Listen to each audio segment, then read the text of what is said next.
Chaos smoky बहुत देर से इनसे बात करते हैं और हाँ हेलो अनम्यूट कर लें जी हेलो हेलो हाँ जी हाँ जी, जी मेरी क्या हाल आवाज आ रही है सर आपको? आ रही है हाँ जी क्या हाल है आपके अल्लाह का शुक्र है सर, थैंक यू। आपने आखिर ले लिया मुझे कॉल पे। आपका असल में शुरू से तो आपका माइक ही कनेक्टेड नहीं था ठीक है वरना मैंने आपको हाँ, काफी मैं दफा बस वो लगी एक छोटी सी बात करना चाह रहा था। ये जो सोसाइटी में हमारी एग्रेशन है, तो ये स्टेट स्पॉन्सर्ड मुझे लगता है कि स्टेट ने एक नेक्सस बना के इसको सोसाइटी में इंटॉक्सिनेशन कर दी है माइंड्स की। हम्म क्या कहते हैं आप उसको? आप कह रहे हैं कि सोसाइटी की वजह से प्रॉब्लम है रिलीजन की वजह से नहीं है नहीं, मैं ये कहना चाह रहा हूँ कि स्टेट ने नेक्सस बना दिया है रिलीजन का अपनी बका के लिए, और उसके उससे फिर उन्होंने ये टॉक्सिकेशन जो है ना वो अलो कर दिया माशरे में, क्योंकि अगर स्टेट इजाजत ना दे तो ऐसा हो नहीं सकता। देखें, इसके ऊपर मैं थोड़ा सा इसके ऊपर आपको एक ओवरव्यू दे दूं कि स्टेट की जितनी भी मुसीबत है, ये सारी मुसीबत जो है पाकिस्तान की इसकी पॉलिटिकल रीजंस है।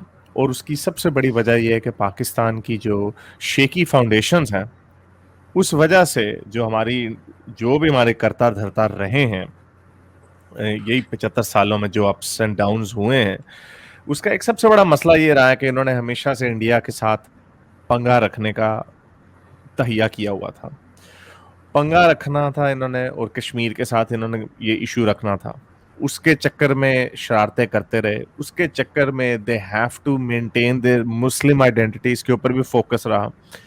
मैं वो डॉक्टर इश्तियाक अहमद की जो बुक है उसका मैं अक्सर हवाला देता रहता हूँ, उसका मैंने काफ़ी पढ़ लिया उसे। अब उसमें भी अब ये उसमें बड़ी वो एकेडमिक रिसर्च बुक है, उसके अंदर आप कोई आर्गुमेंट नहीं कर सकते। अब कायदे आजम के फॉर एग्जांपल ये डिबेट जब से पाकिस्तान बना है, पाकिस्तान की इंटेलिजेंसिया में, पाकिस्तान के करता धरता सब में एक डिबेट रही है, क्या कायदे आजम पाकिस्तान को एक मॉडर्न इस्लामी रियासत बनाना चाहते थे, या पाकिस्तान को एक प्योर इस्लामी रियासत बनाना चाहते थे, या पाकिस्तान को एक सेकुलर रियासत बनाना चाहते थे।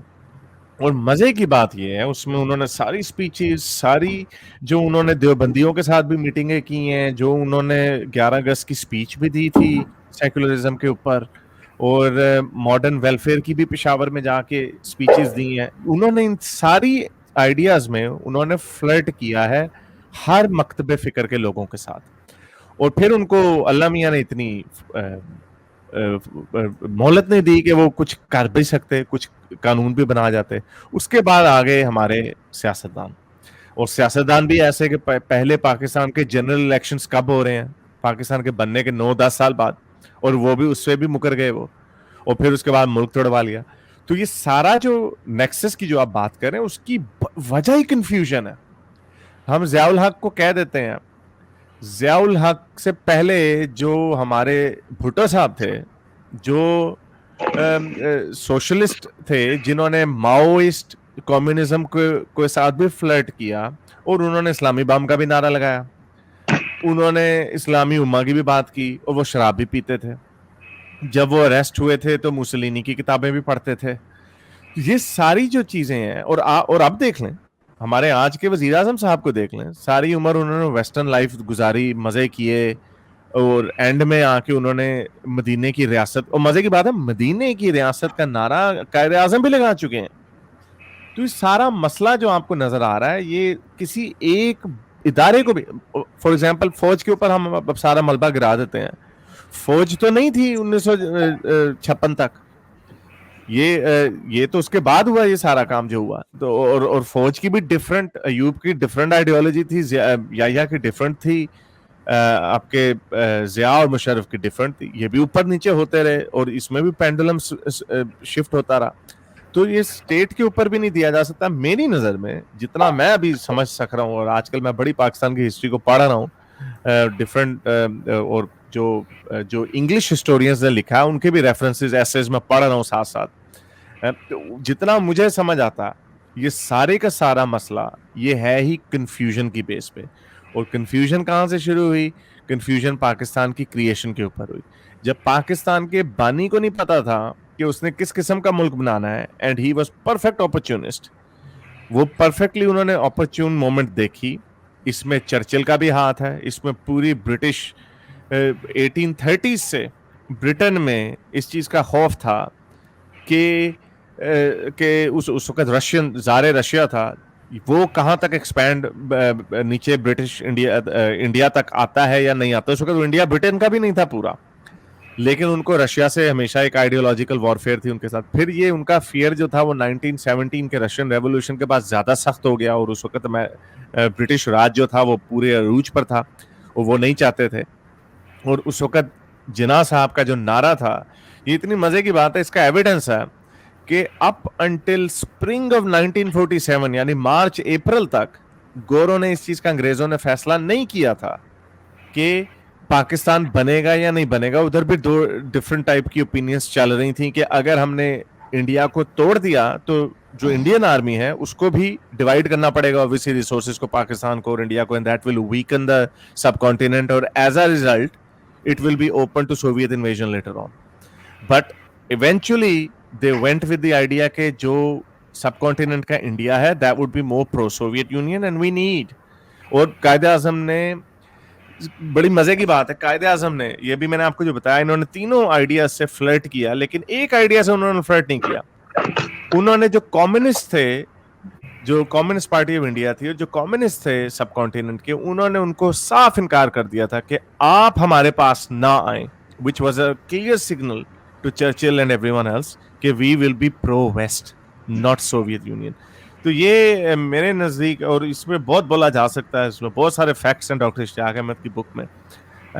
आप इसमें, I am a firm believer कि इसकी वजह स्टेट को नहीं कह सकते, ये नहीं कह सकते। I think the only reason we can say is the shaky grounds, जो कंफ्यूजन थी कि पाकिस्तान किस तरह का मुल्क बनना है। और अब हम फास्ट फॉरवर्ड करते हैं तो उसका मतक्का लगाया हुआ है इंडिया से, and they haven't moved forward from 70 years. और उस वजह से इनको वो जो जहाद का जो निज़ाम है वो इनको खुश, वो भी चाहिए इनको, ताकि इंडिया के खिलाफ हर वक्त घोड़े तैयार हों। और अब ये इनकी अना का भी मसला है कि कश्मीर को क्या अब पीछे हटें, आगे हटें, क्या करें।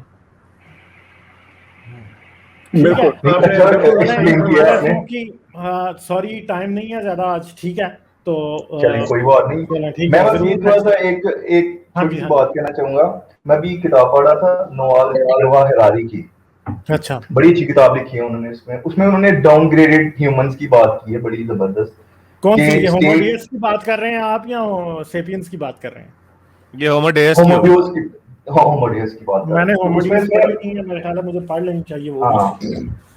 तो डाउनग्रेडेड ह्यूमन का कॉन्सेप्ट यही है कि जब स्टेट समझती है, क्योंकि ये खलारा पड़ गया हुआ है, अब देखने कितनी ज्यादा पॉपुलेशन हो गई है, तो जाहिर है कोई ना कोई एंकर तो चाहिए, तो फिर वो रिलीजन को यूज करते हैं। वो जो डीप स्टेट एलिमेंट्स हैं उनको पता है कि उन्होंने क्या किया है।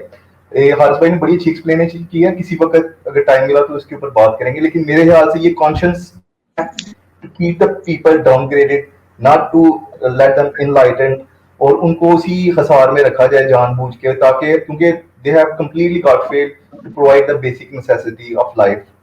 तो मेरे ख्याल से तो कॉन्शियस डिसीजन है इनका कि लोगों को बेवकूफ बनाया जाए। ये जो टीटो पार्टी इन्होंने लगाई हुई है दोनों साइड के ऊपर, इंडिया में भी और इधर पाकिस्तान में भी।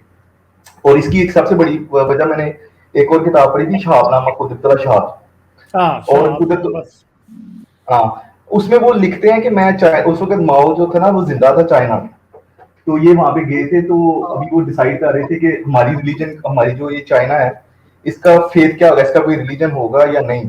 तो इससे ये साबित होता है कि स्टेट डिजाइन करते वक्त ये लोग डिसाइड करते हैं कि रिलीजन होगा या नहीं होगा। तो शाह साहब ने कहा कि आपने क्या डिसाइड किया, तो माओ ने कहा कि हमने अभी तो हमने कोई फैसला नहीं किया कि हम कोई रिलीजन डिफाइन करेंगे या हमारा कोई गॉड अगर होता तो शायद हम इस्लाम की तरह का कोई गॉड जो ना डिफाइन करते।